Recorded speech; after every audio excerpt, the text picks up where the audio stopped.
My name is Baig. I am from the class of 2021, and here's my tip to you. Belief is strength. Believe in yourself where great things are achievable. If you ask how is this possible, look for the evidence in yourself. It is.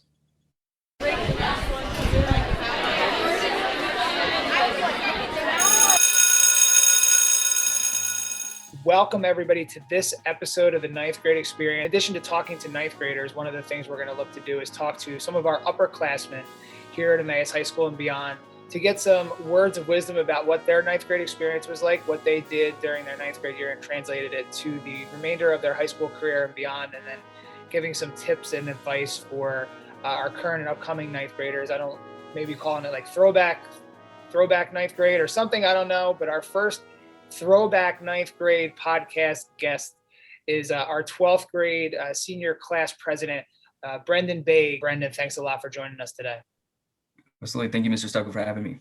So Brendan has quite the resume here. He actually legitimately sent me a resume. I asked him, like, what is he up to here at the school?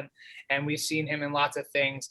So I'm going to read a little bit of his accomplishments here, and then we're going to get into our first question that we normally ask all the guests. But Brendan is the current senior class president.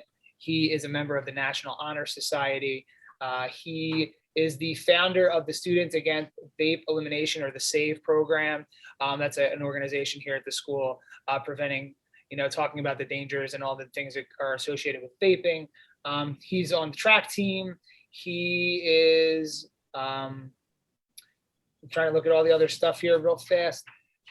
You were part of the Red Cross Club, Habitat for Humanity, so much different stuff you were a part of. And you've already been accepted, and you are going to CALArts for a potential career in musical composition for films. And we'll get into that as well too. So that's quite the resume you have there, Brandon.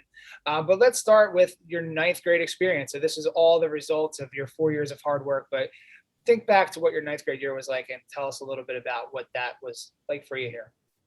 Yeah, absolutely. So I think if I have to go back, and it's been a long 4 years, but I think kind of talking about the origin point of where all of this has come from in terms of where all the events that kind of led me to this point.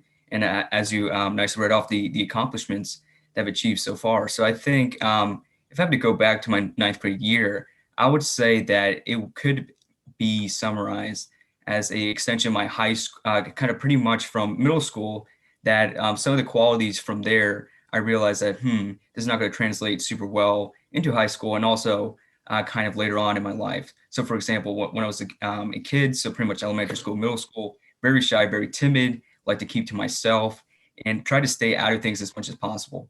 So I think in my freshman year, pretty much ninth grade, I realized this, that of course, going to a new environment, we have lots of kids. Of course, at least for my class of 2021, we had one of the biggest classes, I believe so, in recent memory in terms of just the class size itself.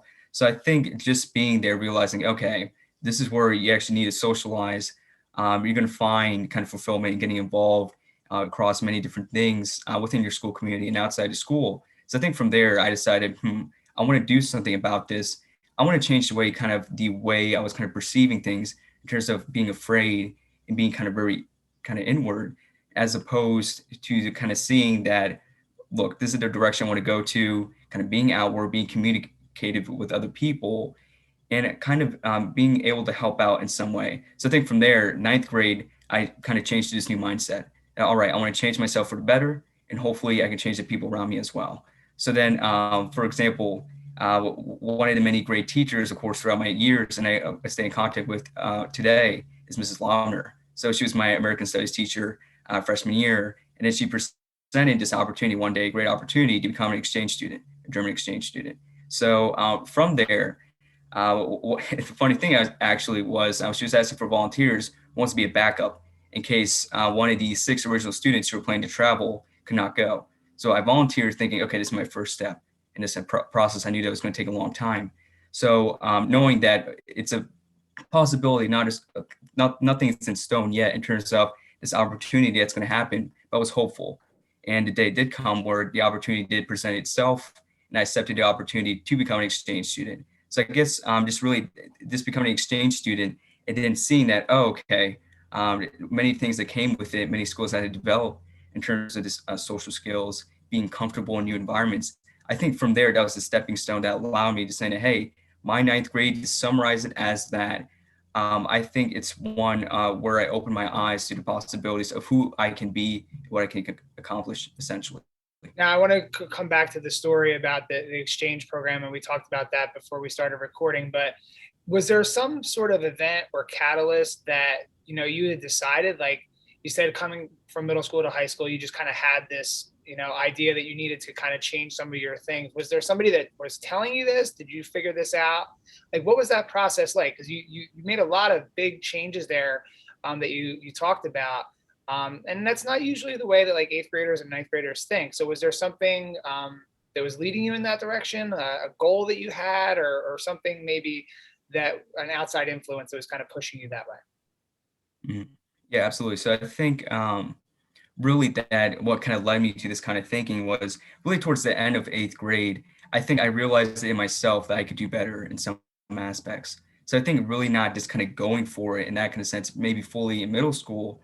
I think that was kind of always on my mind transitioning to high school. I think the moment really, if I want to be very specific, that when it hit me in terms of, oh, let's change to this new mindset, was I remember one of my first days here at EHS was traveling one of the hallways. I think it was the first time going to the cafeteria. So I'm lost, I'm confused, like, oh, where's everything? There's so many people here, and the halls are jam packed with students. And I think at one point, what happened was I got confused as to where to go. And I was so nervous to ask other teachers, the hall monitors, like, oh, what will be the appropriate place to go? So I actually walked out one of the doors thinking that, oh, okay, I'm going to the courtyard, but actually I locked myself out of the building. So from there, at that point, I had no idea what to do. I was like, oh my gosh, I messed up so badly. I'm gonna be judged so harshly. So from there, I'm kind of in a situation where there's this door in front of me. It's not going to open. I cannot access the building. So what can I do? So first, I was kind of contemplating what are my options. Then I see, first of all, there's so many students in the hallways that are passing by or going by. So from there, what I started to do was I just started kind of just knocking on the door, just saying, hey, does anyone see me? Kind of just waving and that kind of stuff as well. So at least for the first couple of times, some students didn't take notice, but after a while, someone did, and they came to help me out. And I saw this person; she went out of her way, and she was talking with a group of friends. She went out of her way to help me out and open this door for me. And from there, I asked her, "Oh, do you know where the cafeteria is?" And she showed me the way. So I think after that point, seeing really the effect of how it is to be a social person, that one of the many benefits you can get from being a social person, from helping other people out. I think from there, that became my inspiration to change. And it's funny, when I was talking with Mrs. Laudner and kind of getting a little bit more background for you for this, that was one of the things she talked about that you really had to improve on, is like kind of those social skills. And that's something that you and her, even to this day, still talk about, like how to approach different things. And we're going to get into some of the organizations that you're a part of here and some of the roles that you play in that, and kind of taking those skills. You've definitely taken those skills, you kind of figured out, I'll assume during that first week of freshman year, since it was your first trip to the cafeteria there, and you're still kind of improving on those skills as well too, to kind of take yourself to where you want to go to. But I said I did want to circle back to the exchange program question here. So you humbly and kind of went through that one pretty quick, but I think one of the interesting things about that whole process is, like, you were a German exchange student and had somebody come into your house. Yet, can you tell everyone how many official German classes you've ever taken? So I'd say up to that point, none. So niet. I don't know if it's in German, but so none at that point. So interestingly enough, so eighth grade I took Spanish 1, and then freshman year I was taking Spanish 2. So of course there's no, I guess, kind of predisposition of me ever taking German or going to Germany for that matter, or becoming an exchange student. So I think from there, when the opportunity presented itself, then when I took that opportunity, I didn't realize the many things that would come along with it, such as that even though I was taking the language already, so Spanish 2, that I'll have to take German at the same time. So 2 languages in 1 year, so freshman year. So it is a unique, very unique situation. For example, one of the things that I do with my schedule I was taking a Microsoft Office. And from there, I'd actually take that class as an independent study to make room in my schedule for German. So I would say, yes, it was pretty interesting the way it kind of played out. That, okay, so here we are, that I initially just wanted to go with this one opportunity, but I didn't realize the many things that were going to come with it. So that's just one of many things I just had to do as part of the process, was I had to take German. But yeah. Yeah, I think I just when she told me that part of the story, I was like, oh my gosh, like you have a student here, ninth grade, trying to figure it all out, volunteers probably out of nowhere for the exchange program in a language that you don't even take in the high school, that you've had no background in. And she told me the story too about how you needed to step up for the actual housing of the student, like in your house, where literally it was like a week or 2 weeks before they needed to have somebody come, and you and your family just volunteered out of nowhere and kind of were able to take that on. So I just think that that whole story, it kind of encapsulates what you were kind of saying earlier with like taking risks, taking chances. Like that is a lot to kind of take on as a freshman, and you're like, well, might as well just keep going for it. And it's kind of set the stage for a lot of, like you said, a lot of the other things that you've kind of done here throughout your time in high school. Yeah. So, I'm really interested in the CALArts and how you kind of arrive there. It's kind of a really unique uh, path that you want to be on, like a music composer, film composer, those or like music scores and those kinds of things as well too. So, was there something during that freshman year, in addition to kind of establishing this mindset change and shift, that kind of led you on that path to want to pursue like that career? Was there something maybe before ninth grade? But it seems like that kind of attitude shift might have led to some sort of discovery that maybe this is what you really want to do. Yeah, absolutely. So I think, really, so I think to keep it kind of short and sweet, that before high school, so when I was very little, always had a keen interest for music overall. So kind of in terms of composition, of course, is purely enjoying it by listening to it. And I noticed that for songs I especially like, I'll listen to it one time and I love going to a piano or keyboard and just replicating the piece. So funny enough, my brother, he actually used to have a piano teacher to instruct him, and I remember one of these other times that while I was practicing, I came over once we were finished and I just started playing a piece I remember from my memory. Then from there, the music instructor, she noticed that, oh, okay, this kid, he's not playing with any sheet music, playing straight out of memory and passion. There's something there. So from there, I did receive a little bit of initial piano training earlier on. And I think what's funny enough is that as it kind of closed up, it, at least for me, interestingly enough, very much middle school, I would say, that became more kind of introverted in that kind of sense. So kind of more, again, kind of afraid to kind of speak out, being very timid. And I noticed with that, it was kind of a correlation where kind of my passion for music also dimmed down a bit. So I think with that, starting ninth grade, just seeing the possibilities of opening up, kind of being myself, being comfortable with who I am, and try to do as much good as possible. I noticed that that spark of my passion for music kind of sparked up again. And I noticed that kind of in my freshman year, and then throughout my other years, right? So my sophomore and junior year, I started working on this passion. I've actually I raised money to pay for these programs that have my computer that allow me to create music, create sheet music. So just started working on it. And from here, from where I started, all the way to the point I am up to today, is that I do have, let's see, so 25 compositions copyrighted and completed. And from there, it's about an hour and 30 minutes of music. So I think that initial point of just opening up, getting comfortable with who I am, and just being more sociable, I think that's allowed me to kind of regain my interest for music. And I think realizing that, okay, this is my primary passion, that this is something I surely want to do. And I love film in general. So I think that as well, it complements each other, film and music. So, of course, getting to the film music area, becoming a film composer is something I very much want to do. Yeah. Yeah, it's just a really unique career path here. You don't necessarily think like somebody here in Emmaus, Pennsylvania would want to be like part of the film industry, like, and obviously they suggest like moving out towards like California or New York. And lo and behold, you're on your way to California next year to go to CalArts. Can you just give the people listening and watching just a quick snapshot of what that is? It doesn't, when you just say CalArts, it does not sound as amazing as it really is in like actuality. So can you just give, do a little humble brag here and just kind of tell people like what CalArts is?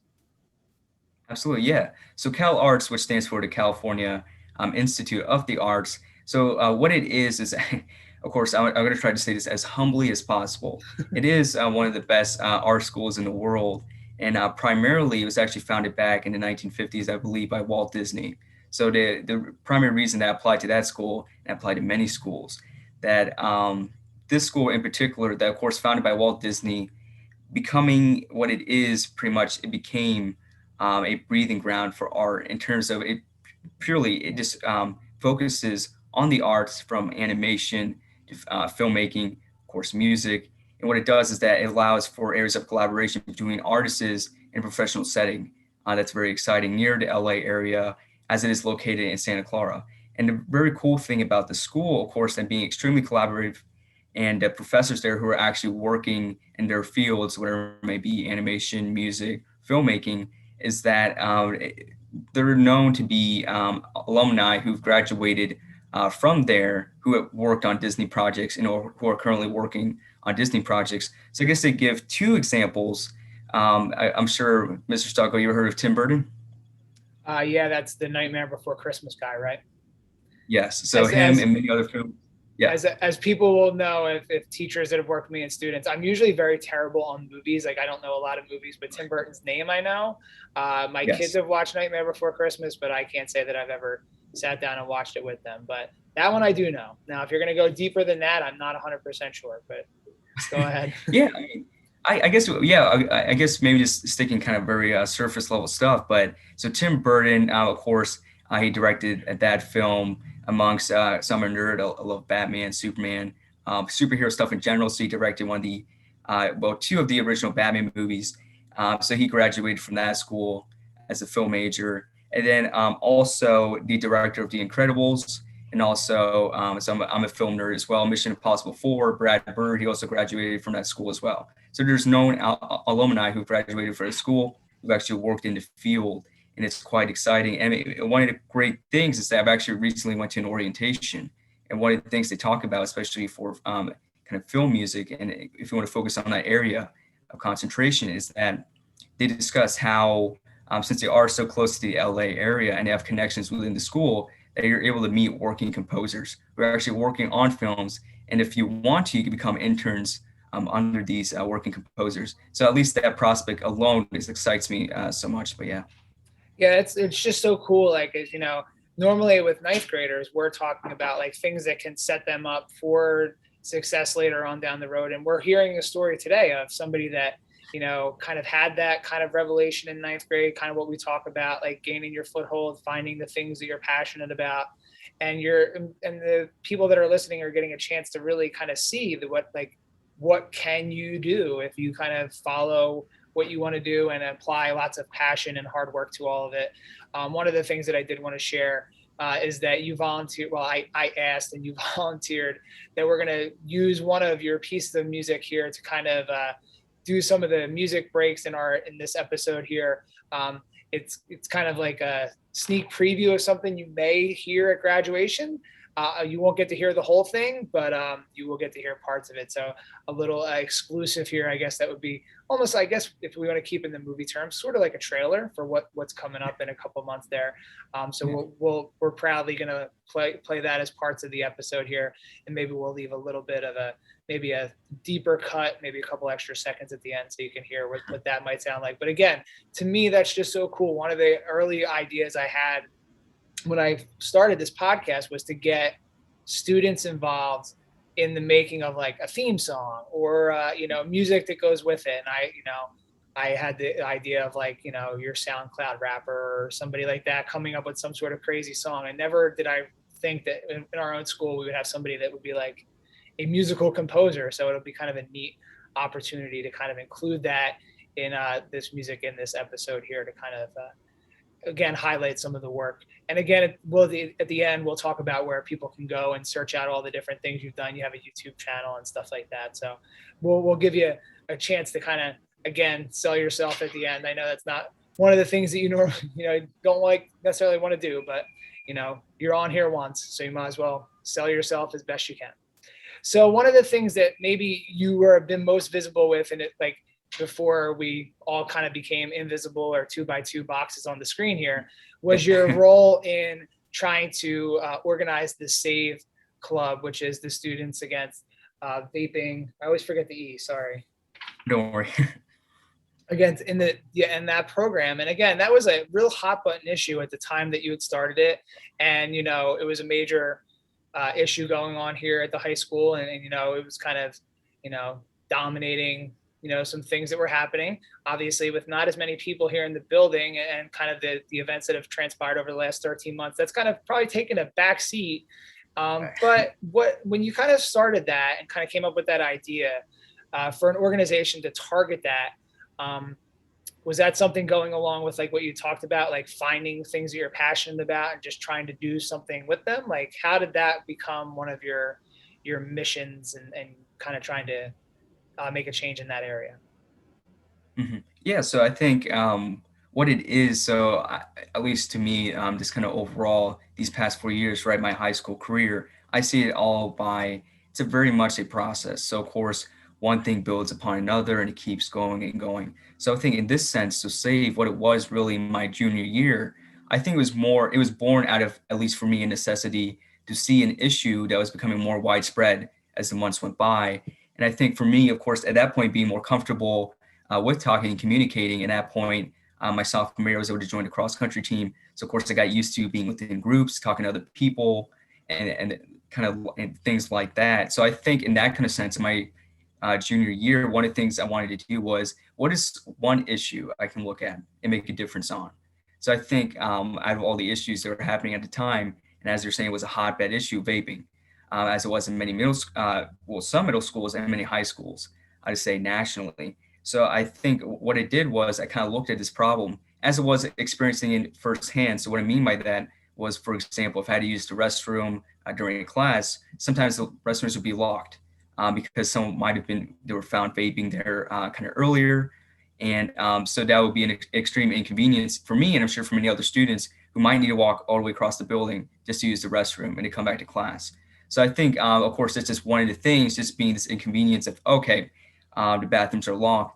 And also, I would just say when I used to use, of course, when I was in EHS, using the restrooms, that one of the weird things is that multiple people sitting in one stall, passing around a vape for some reason. But things along those lines. So I think one of the things I decided to do after that was I decided to do some research.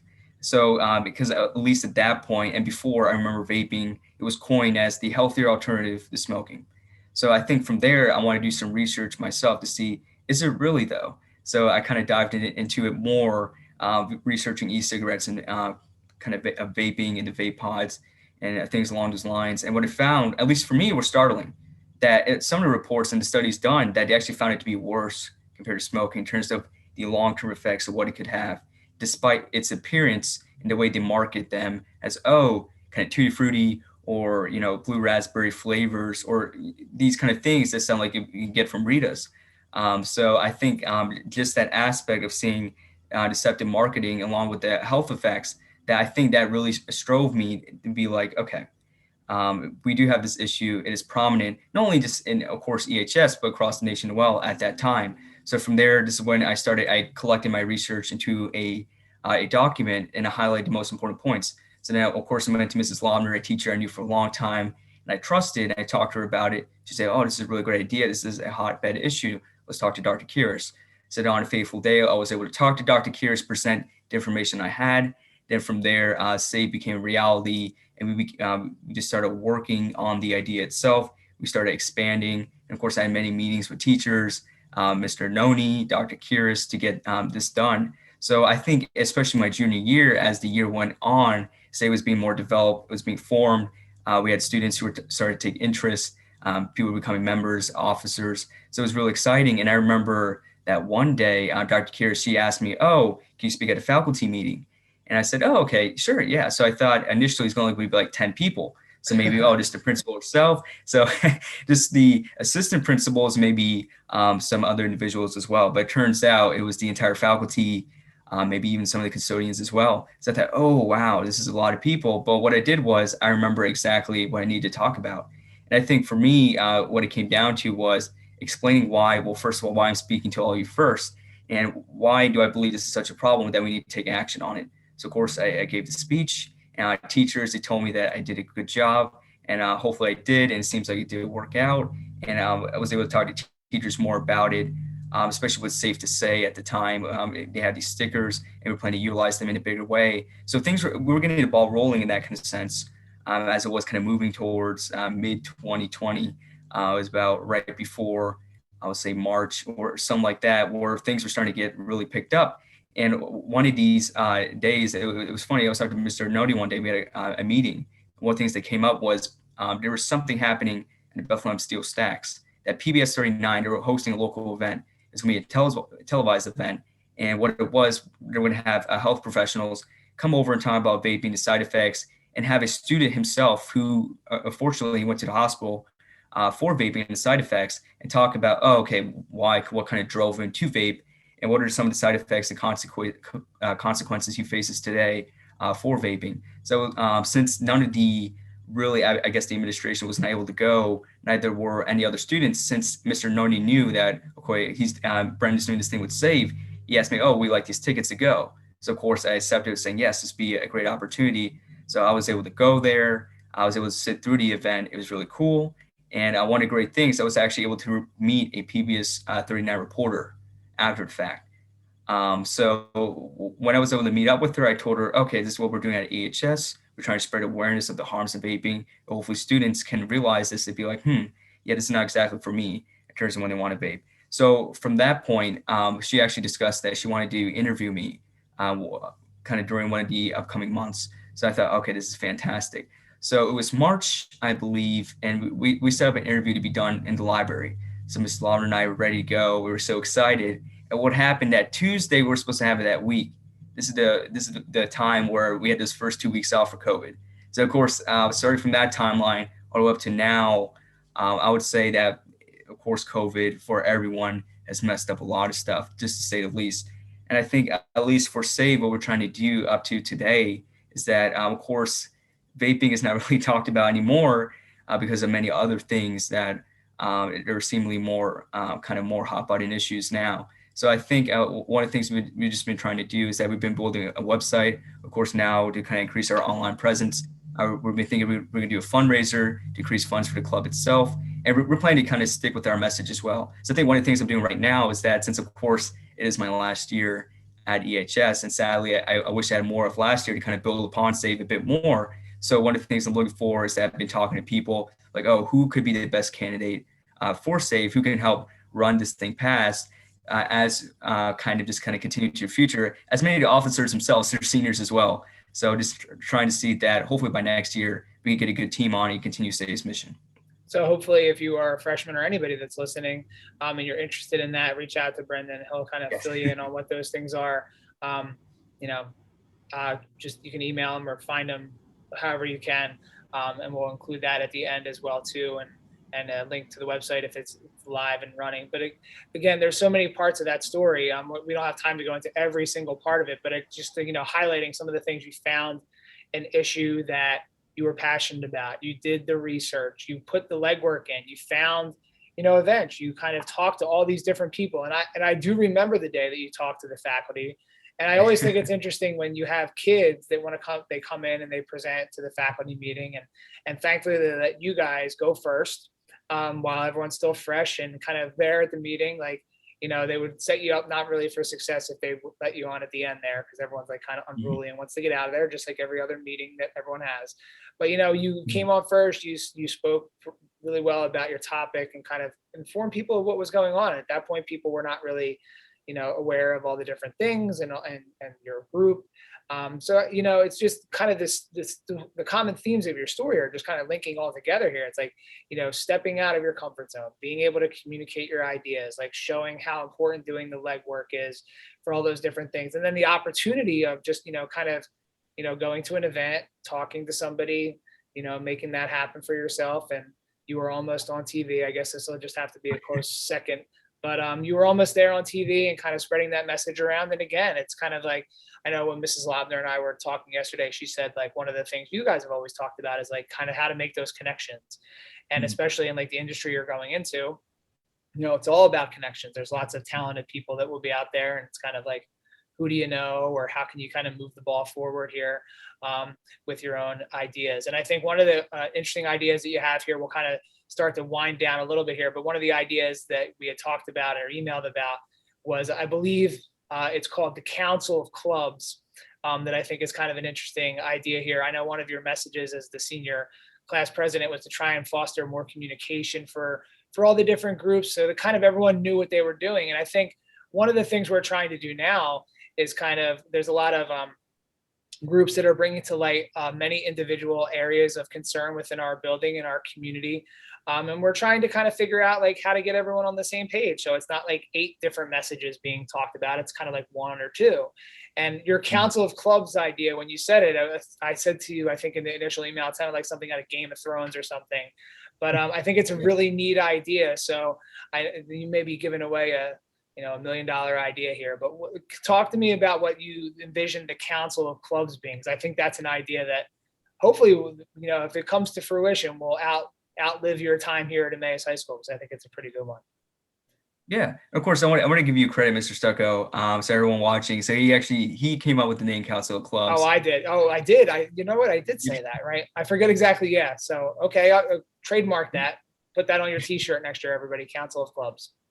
There you go. Yeah. So yeah, I mean, of course, I appreciate the name, and it is quite an awesome name. So the Council of Clubs, the idea, I think where I kind of got this from is that just kind of working with S.A.V.E. So one of the great things about S.A.V.E., especially since I was a part of Red Cross, the club here at AHS, and then currently am part of Habitat for Humanity, is I got to meet so many great people within the clubs, and of course their officers as well. So I think this kind of close communication that S.A.V.E. was closely communicating with the Red Cross Club, and also with Habitat for Humanity. So then I think I was just interested. I just asked the officers one day, just wondering like, hey, does this happen often?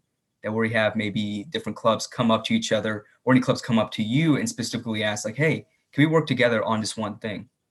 And I was surprised they told me no. So I think at that point, saying that, hearing no, for me, it boggled me. Like, how come? Because there's so many great things that can come from working together from this club cooperation. So I think one of the reasons why that kind of prompted me to run for senior class president is not only just my experience with S.A.V.E. I think because, of course, understanding that, okay, what do we need to do to get it done? But also realizing that what is the potential where we can have collaboration on a grand scale, on a scale that's kind of suitable for multiple clubs to kind of interact with each other. So I think that's where the Council of Clubs was birthed from, really from just seeing that, okay, so how can we have pretty much a committee of clubs, have one person, a manager with advisors overseeing this committee. And now, of course, I don't want to go to the details too much, but already drafted out like, oh, how would the meetings play out? But very much so, just be a forum where you have each club in an orderly manner. You kind of express, okay, so what are the clubs doing right now? What's their intention? What are their goals? Then also, what are some things they may need? What are some areas of collaboration that, hey, oh, we might need this resource or that resource? And it might end off by saying that they could request maybe a help of one club, or they just end straight up there. Then from there, we move on to a different club. Then if they express interest in helping them out, they may do so in a kind of a more kind of forum-esque setting. So I think from there, being more organized, being more orderly, and kind of just planning up to meet up once a month. So it's not really a big taxation on anyone in terms of their time. So I think just trying to be efficient in terms of keeping time down to minimum, just sharing resources when we can. And I think really just helping out each other internally instead of looking for kind of external resources and help. I just think that idea is like really awesome. Like, and it's, I know you don't want to share it all right now. And hopefully the people that are listening that can make some real choices and decisions here kind of listen to the Council of Clubs idea. I think it's awesome. I really like that idea of like asking other clubs for help and support. Like I know I'm part of Buzz Magazine. I'm the advisor for that. And we could do photo shoots and design and all sorts of other stuff. There are so many organizations within the school that if there was that collaborative piece, I think could really enhance some of our organizations and the message and the way we get things out. So I know that one's like your under wraps, like your going away present for the EHS community. So we'll let that one lay where it is. But that one I really really like that idea. So if you need an advisor to the Council of Clubs, that is like, I would put that on the bottom of my email. That's like pretty cool. The advisor to the Council of Clubs is just kind of really, that sounds so regal. So I Yeah. nominate myself for that, but obviously, if it doesn't need one, I just want to call myself that. So maybe I'll be the whatever they will call it, the founder, the naming person. I don't know. Yeah. So let's finish off here with one final question. So, it's Mhm. been interesting is an easy way to put it. Interesting 4 years here at Emmaus High School. We've dealt with lots of different stuff. I believe, if I remember back correctly, your freshman year was the year of the flood, correct? Oh, actually, I think it might have been freshman or even sophomore year, So but you one of those so years. you've Yeah. lived so you've lived through the flood when we were closed for the week. You've lived through some of the other things, some of the other disasters, quote unquote disasters here at the high school. Mhm. Obviously, since March of last year, we've you know gotten through the pandemic here and COVID and everything else. So looking back on your 4 years of high school, your lasting memory will be what? Yeah. So I think really, I guess my lasting memory, and I think the biggest takeaway that hopefully people, not only now who are of course younger underclassmen, and also hopefully future generations when they come in, is that really what you want for yourself, right? Of course, this goes for high school, this goes for life. I think this is more of a general thing, but I've applied to myself and it has worked, and I have evidence to prove it. But I think in that kind of sense that what you really want for yourself, where you want to be, it's all up to you. I think it starts out with the mindset. You have to tell yourself that, hey, I believe in myself and what I can accomplish, what I can do. And then from there, you need to set yourself many goals. How are you going to accomplish this overall big taxing goal? That of course it's going to take time. It is a process that if you're putting into work, just trust the process. It is going to take time because I know many people in general that they expect results overnight, and that is not the case. And it goes for a lot of other things as well. So this is not the exception, of course, when you're trying to build yourself over time. So I think what I want to leave off with is that have the strength to believe in yourself because out of that, great things will be accomplished. And it's a great message, and I think that's a great way to summarize your entire story here. You've basically told your entire high school story in about 30 minutes. So hopefully people have enjoyed hearing the progression, and obviously there's lots of other details, and if they ever want to find out more, they can just kind of email you, find you on the Zoom, ask you all the questions, especially if you're interested in S.A.V.E. and the council of clubs that we talked about. So as we head out here, why don't you tell everybody where they can find some of your work online on the socials if you want to share. You don't have to share all of them, but like where people might want to go to find some of the work that you've composed or some of your other stuff. Absolutely, yeah. So I would say I have two alter personas online. So I guess the first one, of course, my last name is Baig. It's always been a recurring joke since I was in elementary school that Baig is close enough to bagel.